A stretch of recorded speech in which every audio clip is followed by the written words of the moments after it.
Good morning everyone, welcome back to the channel. आज हम करने जा रहे हैं आपकी वर्कशीट नंबर 16, विषय हिंदी, कक्षा 9th। हमारी डेट 11 अगस्त के लिए। तो चलिए शुरू करते हैं। आज की वर्कशीट में हमें जो हिंदी का चैप्टर नंबर 1 है, दो बैलों की कथा, उस पार्ट का पहला अंश पढ़ेंगे।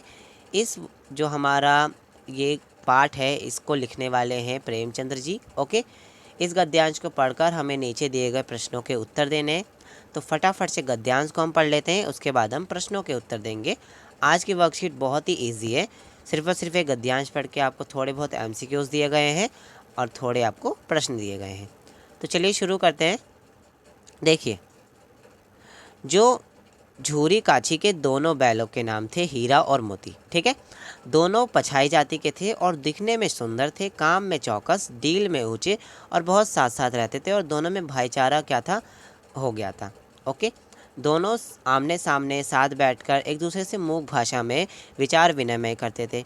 मूक भाषा का मतलब होता है बिना बोली गई भाषा, यानी कि बिना बोले ही वो एक दूसरे की बात को समझ जाते थे। एक दूसरे के मन की बात कैसे समझा जाता था, ये हम तो नहीं कर सकते ना।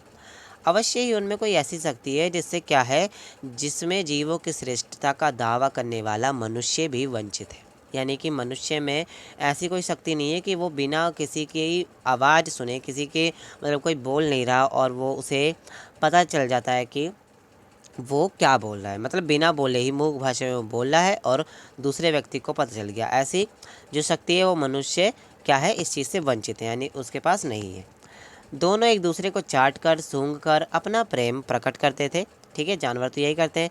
कभी कभी दोनों सींग भी मिलाया करते थे, और विग्रह के नाते से नहीं, केवल विनोद के भाव से।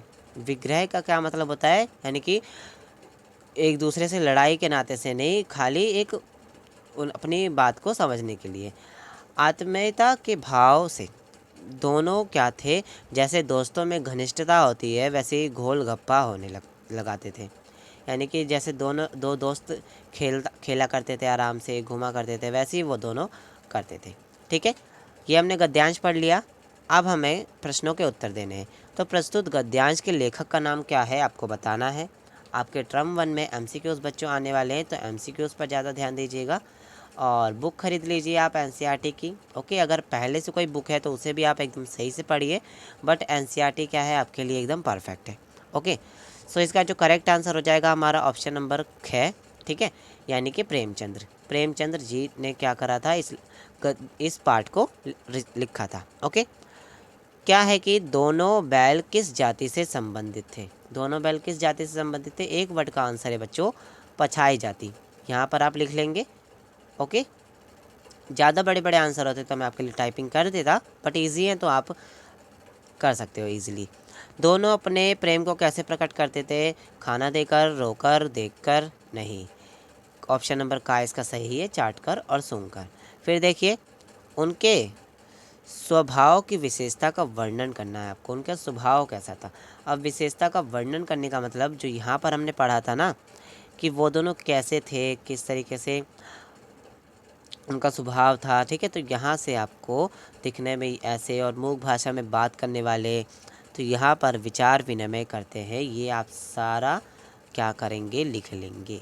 तो ये क्या होगा, उनके विचार का, उनके क्या नाम है, उनकी विशेषताओं का वर्णन हो जाएगा। ओके, फिर देखो, अवश्य ही उनमें कोई ऐसी शक्ति है जिसमें जीवों में श्रेष्ठता का दावा करने वाला मनुष्य वंचित है।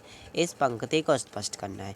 तो इस पंक्ति का सीधा सा मतलब यही है कि मैंने आपको पढ़ते हुए ही बताया था कि जो जानवरों में शक्ति है कि वो मतलब किसी दूसरे की, मतलब किसी दूसरे जानवर की जो बात है वो बिना उसके बोले अपनी मूक भाषा में समझ लेते हैं। तो ऐसी शक्ति क्या है, मनुष्य इस चीज़ से वंचित है। तो यानी कि मनुष्य के पास ऐसी कोई शक्ति नहीं है जिससे वो जीवों में श्रेष्ठता का दावा कर सके। ओके, सो ये हो गई आज की हमारी वर्कशीट। आई होप आपको ये वर्कशीट समझ में आ गई होगी, एंड अगर समझ में आती है तो इस वीडियो को ज़रूर शेयर करिएगा।